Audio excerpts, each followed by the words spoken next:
दोस्तों नमस्कार। 72,825 शिक्षक भर्ती 2011 में आवेदन करने वाले सभी अभ्यर्थी भाई बहनों का हमारे इस कैरियर सीक्रेट चैनल पर हार्दिक स्वागत है। मैं तिलक। जैसा कि आप जानते हैं कि डबल बेंच में इस समय 12,091 प्रकरण का बहस प्रतिदिन चल रहा है, लगातार सुनवाई हो रही है। और आज का वीडियो अति महत्वपूर्ण है क्योंकि 12,091 के इतिहास में आज का दिन सबसे महत्वपूर्ण दिन है। 72,825 शिक्षक भर्ती 2011 की सब कैटेगरी 12,091 के भाग्य का निर्धारण आज डबल बेंच में होने वाला है। 12,091 की फाइनल बहस आज है। 12,091 की जीत का अंतिम द्वार आज बाकी है। आज 12,091 के किस्मत का दिन है मित्रों। सारा डिटेल हम इस वीडियो में बताएंगे। आप हमारे चैनल को अधिक से अधिक संख्या में सब्सक्राइब कर दीजिए, वीडियो में अंत तक बने रहिए। जैसा कि आप जानते हैं कि 2015 में जब 75,000 लोगों का सुप्रीम कोर्ट के आदेश पर प्रत्यावेदन लिया गया था तो 12,091 को गवर्नमेंट ने शॉर्ट लिस्ट किया था डायट प्राचार्यों के माध्यम से और उसे सुप्रीम कोर्ट के समक्ष प्रस्तुत किया था और कहा था ये योग्य हैं। तत्समय जनपद और जनपदों के कटाव से ऊपर पाए गए हैं। सुप्रीम कोर्ट ने कहा था कि 6 सप्ताह में इनको नियुक्ति दे करके और वेरिफिकेशन कराइए। और उस समय सरकार के अंतरिम आदेश को नहीं माना और लास्ट में यू ललित के बेंच में सरकार ने क्लोजर रिपोर्ट लगाई कि हमने पूरी भर्ती समाप्त कर दी है। 66,655 पर कोर्ट ने भर्ती पर रोक लगा दी और उसके बाद में सरकार के किए गए भर्ती को सही ठहरा दिया और 12,091 के कंटेम्प्ट को इसलिए खारिज कर दिया कि अभी तक आप लोग कहाँ थे। तो मित्रों फिर 12,091 की टीम ने कहीं ना कहीं अपने गिरबांस की खोज करने के लिए सुप्रीम कोर्ट का दरवाज़ा फिर खटखटाया। नागरत्ना मैडम ने अनुच्छेद 32 के तहत हाई कोर्ट इलाहाबाद को डायरेक्शन दिया कि हम परमादेश देते हैं कि आप इनके गिरबांस का निर्धारण करिए और 226 के तहत सिंगल बेंच में याचिका दाखिल की गई। मंजीत शुक्ला सर पहले देख रहे थे और उन्होंने ही जीत की इबारत लिख दी थी और उसे पूरा किया शमशेरी महोदय ने, जो उस समय सिंगल बेंच के जज थे, यानी जज बेंच पर बैठे थे। उन्होंने 12,091 को विजय दिलाई और नियुक्ति और काउंसलिंग का समयबद्ध आदेश दे दिया। उसके बाद सरकार नहीं मानी, लोग कंटेम्प्ट भी चले गए और सरकार डीबी में चली गई। डबल बेंच में लगातार 4 दिन की सुनवाई हो चुकी है। 5वें दिन की आज सुनवाई है। आज का दिन बहुत महत्वपूर्ण है।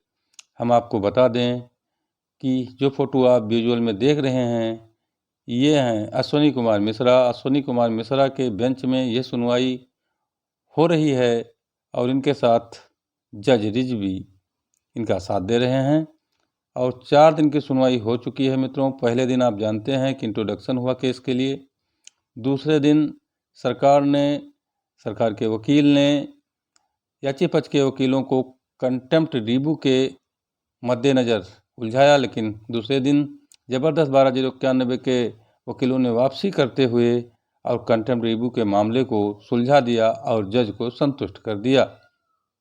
तीसरे दिन की सुनवाई में सरकार जब कंटेम्प्ट रिव्यू पर हार गई तो वो कटाव का मुद्दा उठाई। कटाव के मुद्दे पर भी आर.के. ओझा सहित कई वकीलों ने उसका प्रतिवाद किया और वो लिस्ट दिखा दी जज को जिसमें लिखा है तत्समय जनपद और जनपदों के कटाव से ये लोग ऊपर पाए गए थे।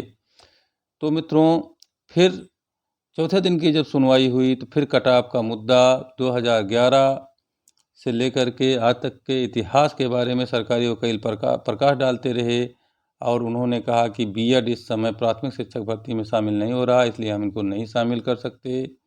दूसरी बात उन्होंने बताया कि टेट की वैलिडिटी समाप्त हो गई है 2011 की, जबकि ये सब उलझाने वाले सवाल थे और एक तरह से गुमराह कर रहे थे कोर्ट को। कोर्ट भी जानती है कि 2011 की वैलिडिटी समाप्त नहीं हुई है और ये उस समय की भर्ती है 2011 में जब बीएड एलिजिबल था।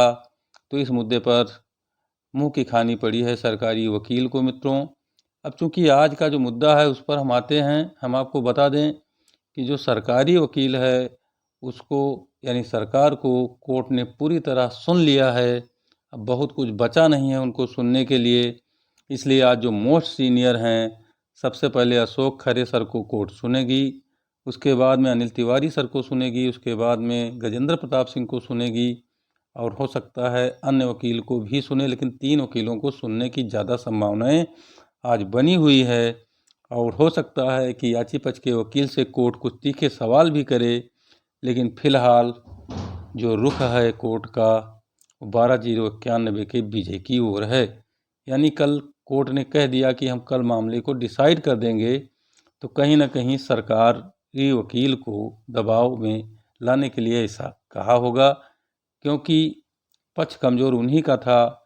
इसलिए जब अगर वो जवाब नहीं दे पाते थे तो कोर्ट का ये कहना कि कल हम केस को डिसाइड कर देंगे, इसका मतलब है कि सरकार के पास बहुत कुछ नहीं बचा है। और निस्संदेह जो कोर्ट है वो आज अपना फैसला या तो ऑन स्पॉट सुना सकता है। अगर सरकार की दलील खारिज होगी, सरकार की स्पेशल अपील खारिज होगी, तो ऑन स्पॉट जो है आर्डर सुनाया जा सकता है।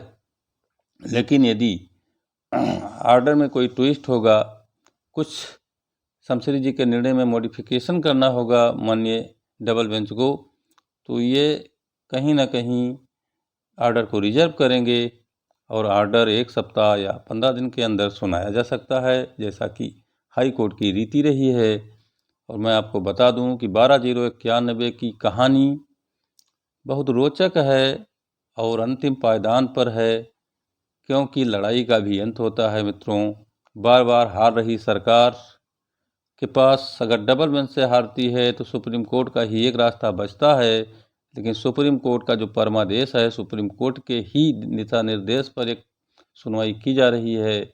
तो अगर सिंगल बेंच ने गिरबांस का निर्धारण कर दिया है सुप्रीम कोर्ट के कहने पर, तो सरकार सुप्रीम कोर्ट कैसे जाएगी? 100 बार सोचेगी सुप्रीम कोर्ट जाने के लिए। लेकिन यदि कुछ दिन और उसको भर्ती को लटकाना होगा तो सुप्रीम कोर्ट जा सकती है और उससे कोई मतलब नहीं होगा, केवल टाइम टेकिंग करेगी। जबकि आर्डर अगर सिंगल बेंच डबल बेंच से हो जाता है तो सुप्रीम कोर्ट उसे बदलता नहीं। और मैं बता दूं आपको कि सुप्रीम कोर्ट में केस अगर मेरिट नहीं होगा तो अलाउ भी नहीं होगा और रिट खारिज भी हो सकती है। तो कुल मिलाकर के चाहे जैसा भी हो, 12-0-91 के साथियों के भाग्य का निर्धारण लगभग होने वाला है। अगर डबल बेंच के आर्डर से सरकार मान जाती है तो मान जाती है, नहीं सुप्रीम कोर्ट में बहुत टाइम नहीं लगेगा, 1 आध महीना और सरकार झला सकती है। और यदि इस डबल बेंच में कुछ ट्विस्ट आता है आर्डर में, ऐसा कुछ आर्डर डबल बेंच देती है कि जिसके क्लेरिफिकेशन की बहुत ज़्यादा ज़रूरत होगी, तो सुप्रीम कोर्ट में मामला जा सकता है और लंबा समय मित्रों लग सकता है। ये मेरा असेसमेंट है। मैंने आपको सारी बात इस वीडियो में ज़रूरी थी उसको बता दिया है। अगला अपडेट कोर्ट अपडेट के बाद। धन्यवाद।